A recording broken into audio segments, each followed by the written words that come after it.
creo que desde el punto de vista de los inversionistas hay que buscar estas empresas que están mucho más enfocadas a solucionar problemas, aunque sean un problema, como diríamos, de la cuestión de la economía tradicional. Hemos visto, por ejemplo, empresas de logística que uno pensaría que tendrían que ser de la vieja ola. No, hoy es buscar aquellas que quieren hacer mejor las cosas de manera mucho más eficiente, de manera mucho más productiva y de manera mucho más rentable. Bienvenidos a Invierte, Impulsa y Evoluciona, un podcast de WordTap Capital en el que hablaremos de lo más relevante del capital privado en México. Hola, bienvenidos a Invierte, Impulsa y Evoluciona, un espacio donde hablamos de capital privado y emprendedor. Soy Evelyn Villarello, editora de contenido de WordTap Capital, y en este episodio hablaremos sobre la oportunidad que representa la deuda de riesgo o Venture Debt para la capitalización de empresas en etapas tempranas y cómo este capital puede llevarlas al siguiente nivel. Para hablar de este tema, tengo el gusto de tener del otro lado a Roberto Aguilar, periodista especializado en temas de negocios y editor en jefe de Forbes México, uno de los medios de economía y negocios más reconocidos del mundo. Roberto cuenta con más de 25 años de experiencia en el periodismo y una carrera profesional en los principales medios especializados en finanzas y negocios del país. Actualmente, además de ser director editorial de Forbes México, también es autor de la columna de Momento Corporativo que publica en El Sol de México y colaborador en programas de radio y televisión. ¿Cómo estás, Roberto? Bienvenido.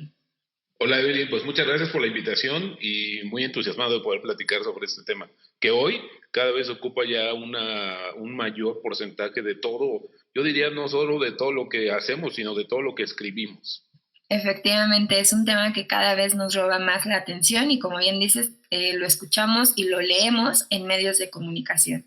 Precisamente, Roberto, hablando de las últimas semanas que hemos visto este tema que está más y más presente en medios de comunicación, cuéntanos estos posibles impactos que puede haber en la inversión de emprendimientos ante el escenario económico complicado que nos está tocando.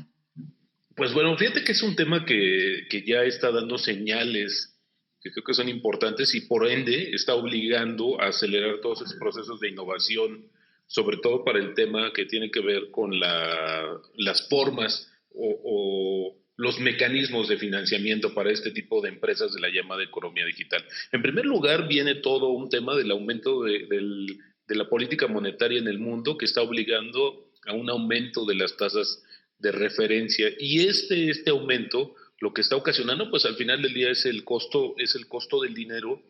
Cuando estaba más barato y las tasas por el tema de la pandemia para tratar de reanimar la economía cercanas a cero o incluso negativas, pues el capital necesitaba dónde ubicarse.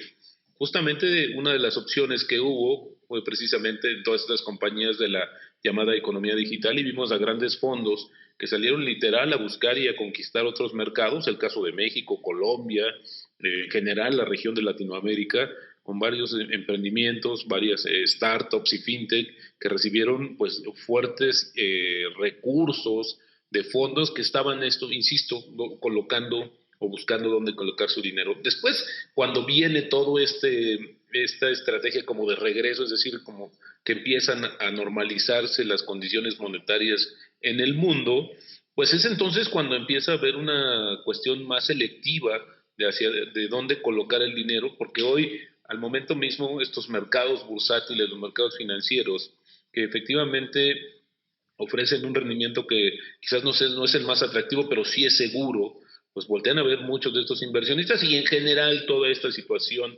de buscar otras alternativas pues también ha estado haciendo mella con estos proyectos. De hecho, pues por ahí algún fondo anunció a algunas de las empresas con las que participa, con las cuales ha invertido, que se preparen para un frío invierno, y es literal. O sea, no quiero decir que se va a acabar el recurso, sino que el recurso va a ser mucho más selectivo en la manera que se entrega a los fondos, en la manera que se entrega a las empresas a través de estos fondos de inversión. Y hoy las empresas que ya tienen el recurso pues deben de ser una situación mucho más rígida, estricta en cuanto a qué gastan, cómo gastan, y esto creo que al final del día no es que vaya a ser un tema complejo o que estemos hablando del principio del fin. Yo creo que al contrario va a ser una situación que va a permitir que haya más orden, si me permites la palabra, y sean más estrictos en términos de estas distribuciones de capital. Pero hoy, precisamente, ante esta circunstancia, pues hay otros instrumentos, como es el caso de este híbrido de deuda y capital, que también está siendo una de las respuestas, o puede ser una de las grandes respuestas a esta situación que va a enfrentar el mundo, porque además de eso, no solamente estamos hablando del tema financiero, la caída de las bolsas, todo este embrollo que ha ocasionado la velocidad de la normalización de la política monetaria en el mundo, y bueno, aunada a los temores de una desaceleración, es decir, que la receta sea tan fuerte o tan agresiva, como han dicho muchos bancos centrales, que lo que pueda es terminar por enfermar a la economía global. Y esto es interesante. Vamos a ver en las siguientes semanas cómo el Fondo Monetario Internacional, que sigue anticipando que va a haber una recesión en el mundo, va a revisar por tercera vez sus expectativas de crecimiento de la economía global. Ahora están en 3.2%, tercera vez en el año. O sea, eso es un tema importante de cómo se están deteriorando, porque además de esta situación de la normalización de la política monetaria, pues en medio tuvimos un tema bélico que ocasionó que se dispararan precios de materias primas. Ahora el tema de Europa y esta situación que tiene con el gas ruso, viene el invierno, mayor demanda. En fin, estamos viviendo un mundo bastante caótico en ese sentido, y por eso mismo, ante esta expectativa de buscar no solamente nuevas formas de financiamiento, sino yo diría incluso de crecimiento como tal, pues es donde justamente surgen estos instrumentos híbridos que te decía, esta situación de deuda y capital, que creo que para muchas empresas va a ser la solución. Y he de decir que afortunadamente, y qué bueno que se está innovando en ese sentido, porque lo que permite es que más empresas tengan la oportunidad de sobrevivir, y sobre todo que más empresas se vayan incorporando a este mundo digital. Por cierto, hablamos al inicio, y este es un dato que me gustaría compartir con todos los que nos hacen favor de escuchar y ver, que, por ejemplo, en números gruesos hemos hecho más o menos un análisis del contenido que llevamos en nuestras páginas. Tenemos una revista y también un sitio, y yo estoy calculando que entre el 55 y 60% de nuestro contenido ya es relacionado al ecosistema digital, ¿no? Así de importante, hacia allá vamos. Por eso decíamos, no solamente del tema del que hablamos, del que estamos viviendo día a día, sino del que también escribimos e investigamos, ¿no? Este tema de la economía digital, que van a ser los empresarios, los grandes empresarios de las siguientes décadas, y que, bueno, pues nos está cambiando la forma de hacer, yo creo, de tareas cotidianas ahora de una manera distinta, mucho más eficientes, creo yo.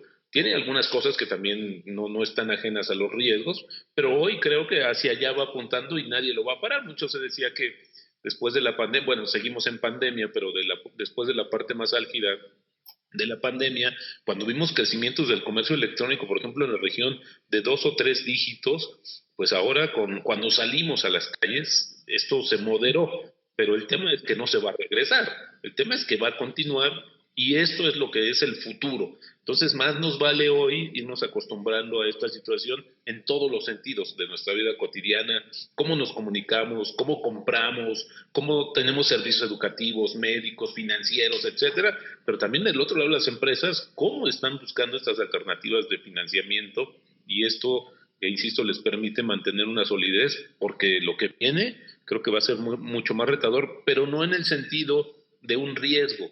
Me refiero retador en el sentido a que es una evolución muy rápida que está dando la economía digital en el mundo, y América Latina es otra de las cosas que creo que es importantísimo comentarlo. Nos hemos dado cuenta que antes teníamos un desfase de lo que pasaba en Estados Unidos, en Europa, para que llegara a América Latina. Pues ahora gustosamente vemos que estamos a la par, y que incluso hay cosas que se desarrollan primero en la región. El espíritu emprendedor está bastante activo por muchas de las circunstancias. El caso de Colombia nos llama mucho la atención porque hay un estímulo fiscal, pero eso también ha sucedido en otros países. México no lo tiene, pero al final de eso sí se ha mantenido a la cabeza en muchos sentidos, porque de aquí han salido varios unicornios, y creo que esto es un tema que, insisto, nos está ya absorbiendo de manera inmediata, y que está preparados, creo yo, en todos los Claro. sentidos. para recibir. Totalmente de acuerdo contigo, Roberto, y qué manera de empezar este podcast con una introducción tan detallada y tan importante y llena de información de qué es lo que está pasando. Y creo que antes de continuar, creo que hay que tomar muy, muy a detalle cuando hablas de la selectividad, sobre todo del lado de las empresas, ¿no? Tanto para los inversionistas como las empresas, no es un reto fácil, les queda tiempos de ser selectivos y bueno, aquí me gustaría que nos ayudes también a puntualizar con esta parte. Del lado de las inversiones, estas alternativas de inversión, como bien mencionas, este híbrido, cómo van a asumir esta postura selectiva a la hora de invertir. Y del lado de las empresas, pues el reto que les tiene, que bien nos mencionas, México es todavía un ecosistema que tiene mucho por dar, que está creciendo, que apenas está en este camino, ¿no? Que sigue creciendo. Pues cuéntanos cómo van a asumir esta parte selectiva que bien nos mencionas. Mira, yo creo que para dar un contexto general, y esto que recurrentemente hablamos de que el futuro va a ser de quienes logren adaptarse más rápido a las condiciones, yo no descarto que tarde o temprano vaya a haber una depuración fuerte de muchos emprendimientos, de muchas startups, porque hoy ya vemos una oferta muy amplia. Y te pongo primero el punto de vista editorial, ¿no? Hoy recibimos mucha información de startups, que soy la primera, soy la mejor, soy la que más ha recaudado, soy. Y la verdad es que también nosotros nos obliga a ser más selectivos en muchos sentidos, porque al final de día esto está sucediendo de una manera muy rápida y está modificando, como decía yo, muchos hábitos, pero también muchos mecanismos. Y hoy, justamente cuando veamos que esta reconfiguración de los mecanismos de financiamiento, porque antes pareciera que era sencillo, venían diferentes rondas que iban hablando, iban alineadas a la madurez del proyecto y que después pues podría ser como el objetivo de algunas que ya lo lograron, de hacer una oferta pública y ya cambiar quizás el paradigma de cómo estaban, que ya algunas incluso están en una discusión si se deben considerar o no dentro de esa categoría. Yo creo que ya siguen siendo en esta formalización una empresa, el origen quizás sea el distinto, pero no han perdido su vocación. Es decir, por ejemplo, los grandes bancos, el banco este brasileño que cotizó, pues no ha cambiado, sigue siendo igual, no tiene una sucursal, etcétera. Hay mucho valor dentro de su modelo de negocios que hoy se reconoce de una manera distinta a través de la cotización de sus acciones. Eso es una parte. La otra es que también cuando empiezas a vislumbrar este cambio, por ejemplo, de estos instrumentos que están dentro del venture capital, están modificando, creo que ahí lo que va a suceder es que también vamos a ver qué tan selectivo puede ser y qué condiciones deben de ofrecer las compañías que estén propensas o que estén listas para recibir este tipo de financiamiento, que es más novedoso, sí, que se sale de estos cánones que te había dicho que era como muy lineal lo que veíamos y que bueno, pues hoy hablan también de la necesidad justamente de buscar quizás nuevas alternativas. Yo he tenido la fortuna de platicar con algunos de los fundadores de varios unicornios y no es generalizado el objetivo de llegar a ser una empresa pública o quizás hasta no ser unicornio, ¿eh? No es que tengan esa mente ya el objetivo, porque también su dinámica puede ser distinta y hoy están pensando en reproducir una empresa, hacerla crecer, validar su modelo de negocios y ahí es donde va a entrar esta parte, creo, de este financiamiento, de estos mecanismos. Ahora, lo más importante es que si nosotros estamos conscientes de que esta va a ser la economía del futuro próximo, si lo vemos desde el punto de vista editorial, ¿por qué no nos estamos preparando con más velocidad para también adaptar modelos de financiamiento que estén más acordes a lo que vamos a ver dentro de unos años o que incluso ya estamos viviendo? Claro. Entonces, yo por eso creo que estas situaciones de cómo lo primero, o sea, se han estado también creo que como perfeccionando en el tiempo, ¿no? Hemos visto, por ejemplo, estos financiamientos colectivos que comenzaron a darle oportunidad a otras personas, porque hoy fíjate que es algo recurrente. Por ejemplo, nosotros recibimos constantemente preguntas de cómo puedo participar en esta economía digital a través de una inversión, ¿no? O sea, ¿cómo puedo ser inversionista de un unicornio, etcétera? Esa parte se está hallando, y creo que en algún momento vamos a llegar a un grado de que vamos como a trasladar lo que conocemos de estos mecanismos convencionales o tradicionales, si quieres ponerlo así, adaptados ya a la economía digital, donde nosotros mismos también podamos participar de esta efusividad en términos de la economía digital. Déjame darte un dato que creo que vale la pena también comentarlo. En México teníamos años, pero muchos años, donde habíamos mantenido como en 400,000 el número de cuentas bursátiles en México. Uh-huh. Es decir, era un tema muy selectivo, tenías que tener mucho dinero para poder invertir, etcétera. El año pasado cerramos con 3 millones de cuentas.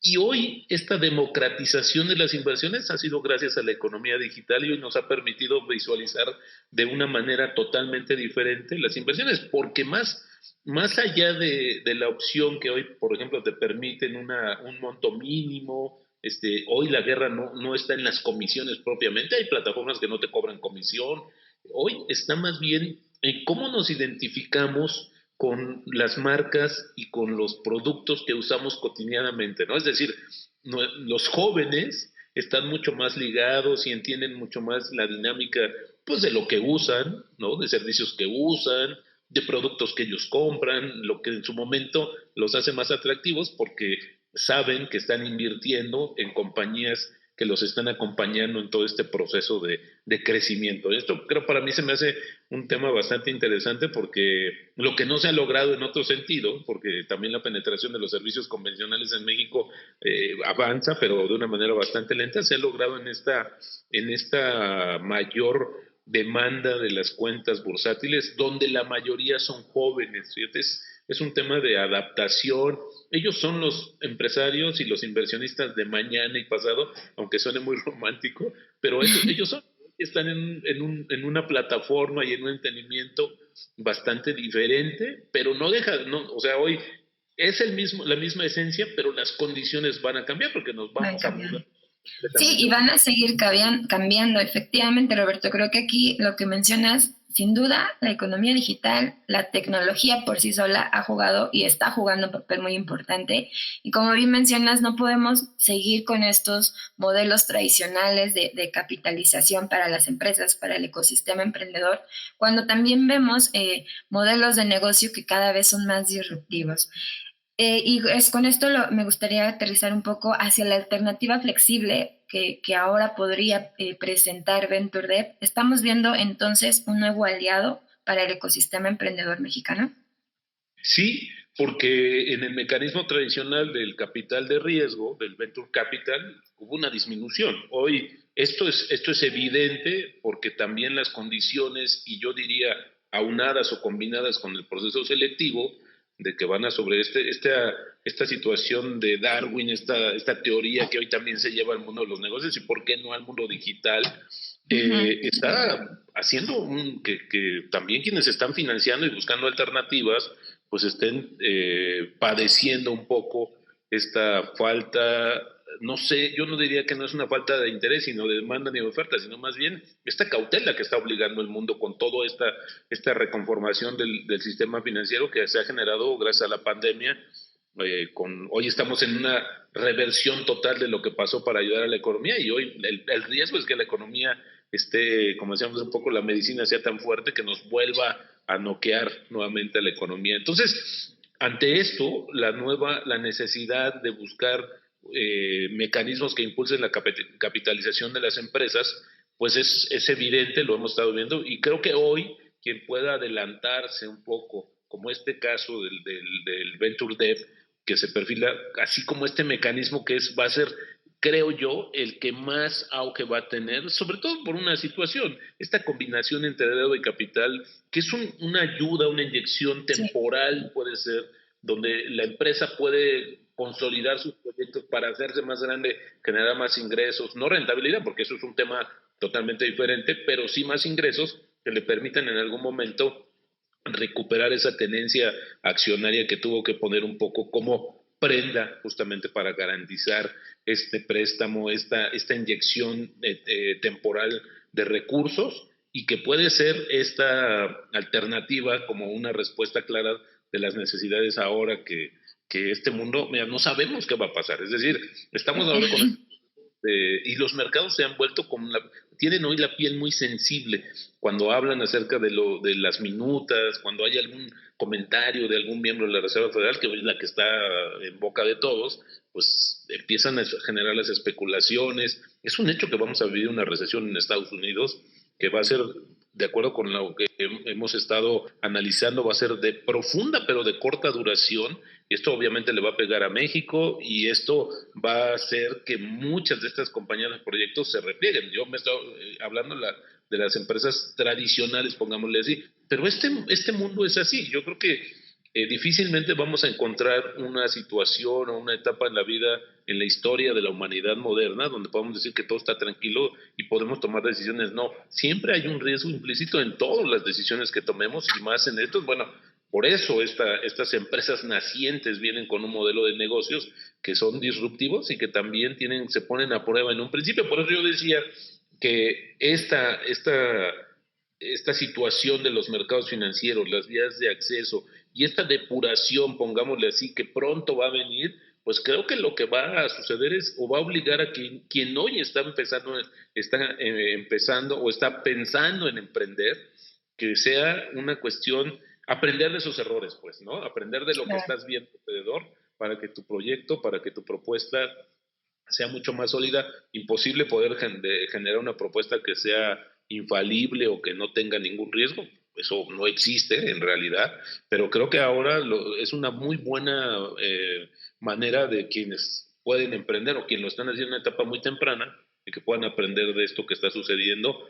porque la gran virtud es que se puedan adaptar rápidamente a las condiciones. Efectivamente, yo creo que desde el 2020 ha sido la bandera que hemos tenido todos, ¿no? Todas las industrias, las empresas, adaptarnos ante el cambio.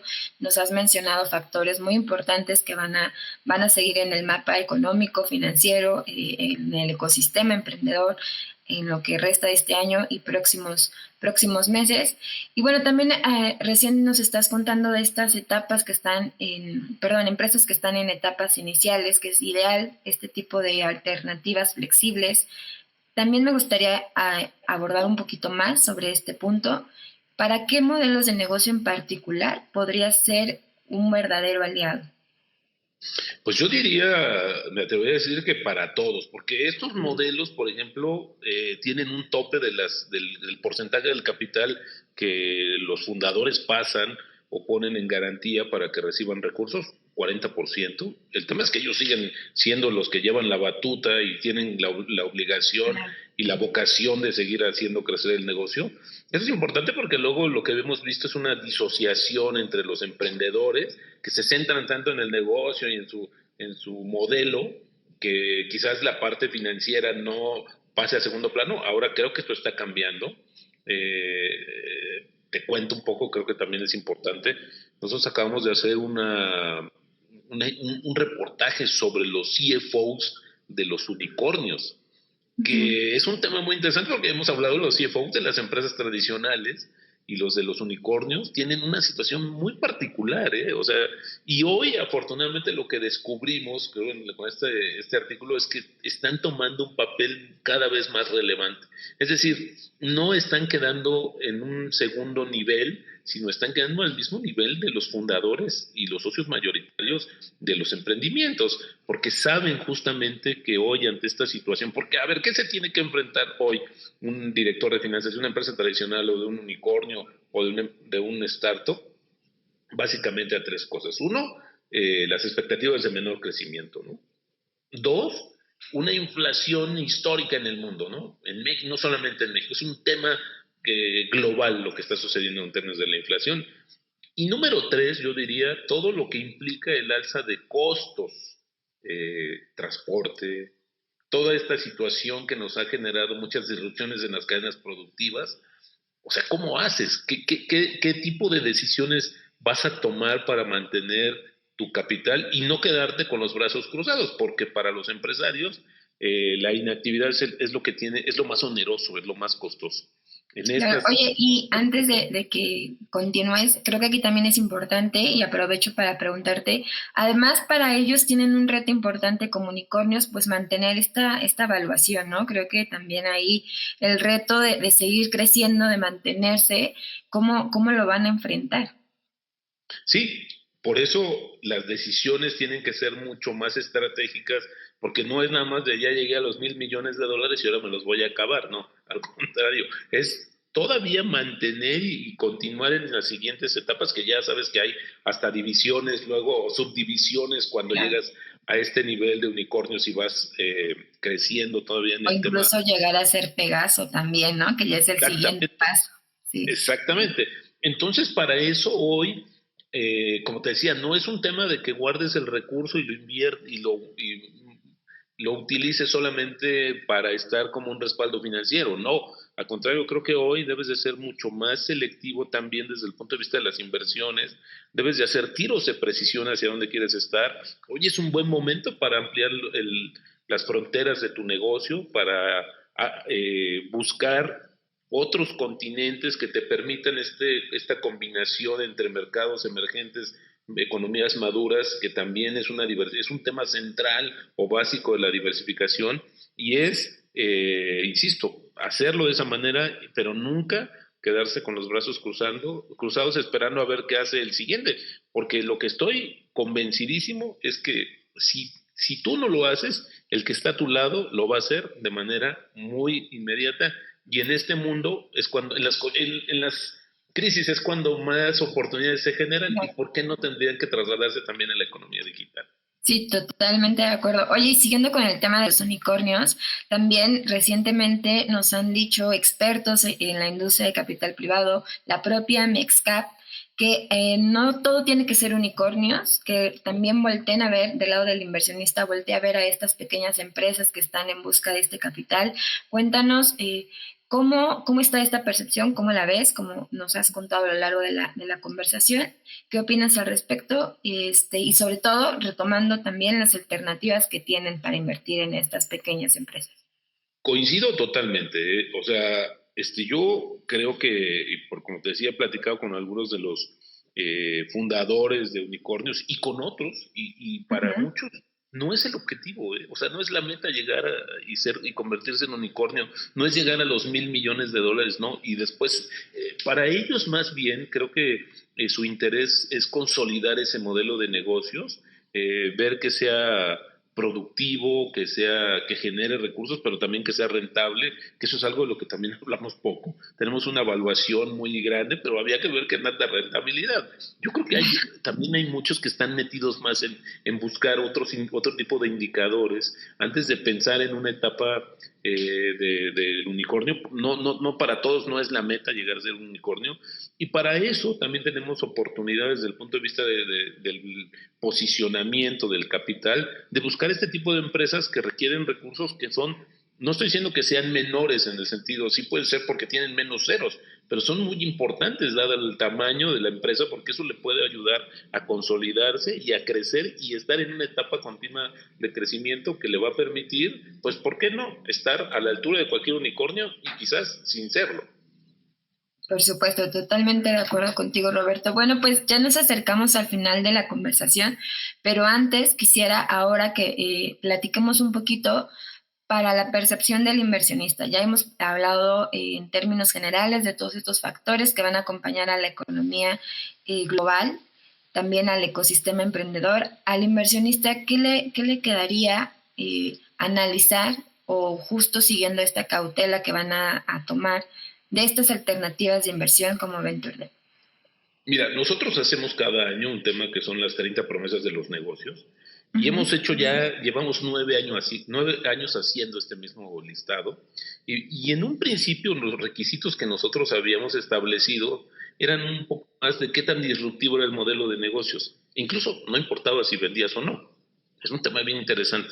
A lo largo de los años lo que hemos visto es que ya hay una maduración tal donde ya incluso nos obligó a poner como requisito un mínimo de ventas al año. Nos dimos una sorpresa enorme.